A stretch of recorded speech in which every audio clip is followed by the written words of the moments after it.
যে পথভ্রষ্ট মানুষের কাছে কথা বলতে গিয়ে আমাদের অনেক ক্ষতি হয়েছে যুগে যুগে। এই জন্য কখনো কোনো চরিত্রহীন নারী পুরুষ, কোনো মানে গার্জিয়ান ছাড়া নারী পুরুষের সাথে আমরা কখনো মিশবো না। যারা সময়ের সন্তান তাদের পাশে থাকবো। আপনারা যারা এখানে আসছেন আজকে ঢাকা বিভাগের বিভিন্ন জেলা থেকে, আপনাদেরকে ধন্যবাদ যে আপনারা আমারকে দেখার জন্য আমার ডাকে সাড়া দিয়ে এতগুলো মানুষ আপনারা আসছেন এই শীতের মধ্যে। আপনাদেরকে আমি ধন্যবাদ দিচ্ছি আবারও যে আপনারা আমাকে ভালোবেসে আসছেন। এখানে কোনো বিএনপি নাই, কোনো জামাত নাই, কোনো এনসিপি নাই। এটাই আমাদের শক্তি যে সারা বাংলাদেশে স্বতন্ত্র অবস্থান থেকে আমরা আপনাদের অনেকের সাথে হয়তো আমার পরিচয় নেই। আপনারা আজকে ঢাকা বিভাগীয় মহিলা মেম্বার এবং মহিলা ভাইস চেয়ারম্যানরা আসছেন প্রতিনিধি সভায়।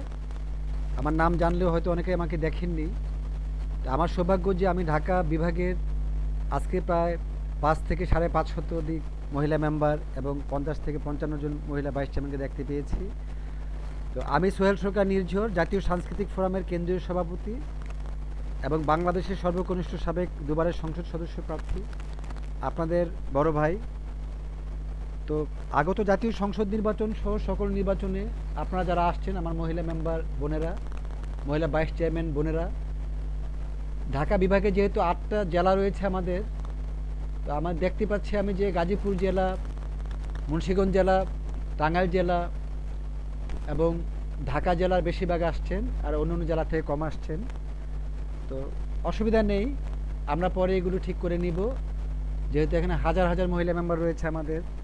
তো আপনারা যেহেতু জনপ্রতিনিধি, আওয়ামী লীগের আমলে আপনারা অনেকে আওয়ামী লীগ করেছেন, অনেকে স্বতন্ত্র ছিলেন, অনেকে বিএনপি ছিলেন, অনেকে ক্ষতিগ্রস্ত হয়েছেন। তো যারা আওয়ামী লীগ করছেন আপনারা পদত্যাগ করে ফেলবেন, খুব দ্রুত পদত্যাগ করে যে দল ভালো মনে করবেন জয়েন করবেন।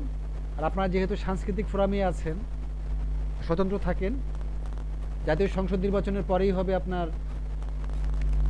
উপজেলা নির্বাচন, ইউনিয়ন পর্যায়ের নির্বাচন। সেখানে আপনারা নারী প্রার্থীরা ইউনিয়ন নির্বাচন করবেন, মহিলা ভাইস চেয়ারম্যান করবেন। আমরা আপনাদের পাশে থাকবো ইনশাল্লাহ।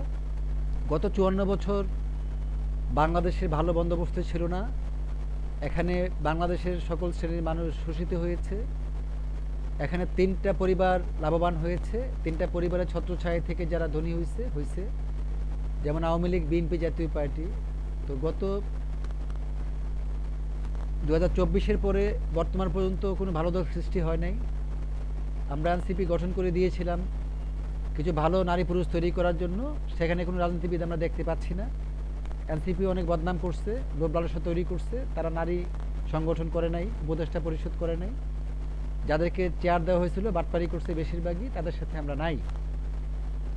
একমাত্র হাসনাত আবদুল্লাহ ছাড়া এনসিপিতে ভালো লোক আর দেখা যাচ্ছে না। আর কোনো নারী নেত্রী এখনো এনসিপিতে তৈরি হয়নি। কিছু ভুল পথের নারী পুরুষ সেখানে দেখতে পাচ্ছি, বেয়াদব, উগ্র, শৃঙ্খল, যুবশক্তি, শ্রমিক শক্তি, নাগরিক পার্টিতে। তো এগুলোর বিরুদ্ধে আমাদের অবস্থান, খারাপ নারী পুরুষের বিরুদ্ধে।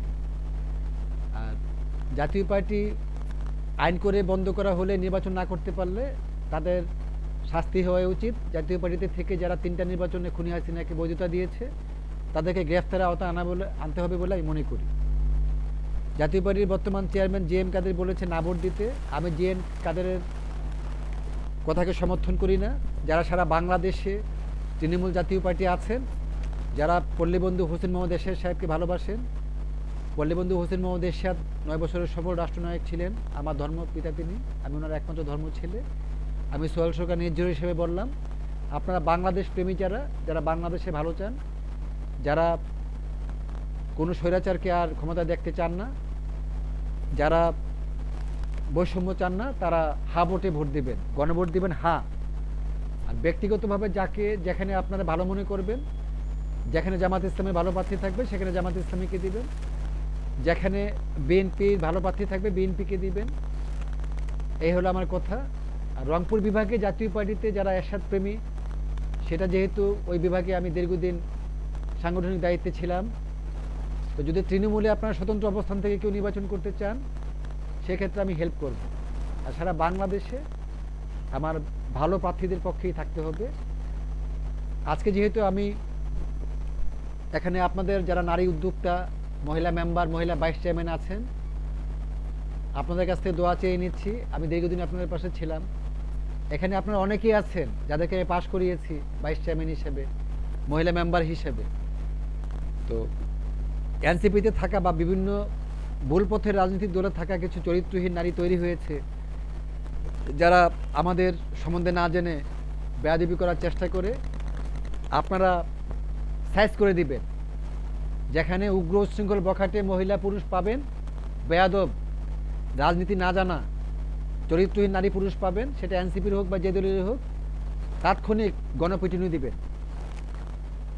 আমরা দীর্ঘদিন ক্ষমতায় ছিলাম, আমার দাদু এমপি ছিল, চাচা এমপি ছিল, মামা 6বার এমপি ছিল। আমরা জমিদার পরিবারের, আমরা সবসময় মানুষের কল্যাণ চাই, নিঃস্বার্থভাবে মানুষের কাজ করি, মানুষের পাশে থাকি। আমার বাবাও জমিদার ছিলেন। আমরা কখনো কোনো খারাপ নারী পুরুষকে প্রশ্রয় দিই না। আমার স্ত্রী ডক্টর অন্তরা নিজ রাজ পরিবারের, আমরা অনেক হিসাব নিকাশ করে আমাদের চলতে হয়।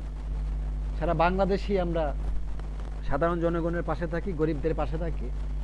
গরিবদেরকে সাহায্য করতে, যে পথভ্রষ্ট মানুষের সাথে কথা বলতে, যে আমাদের অনেক দিকে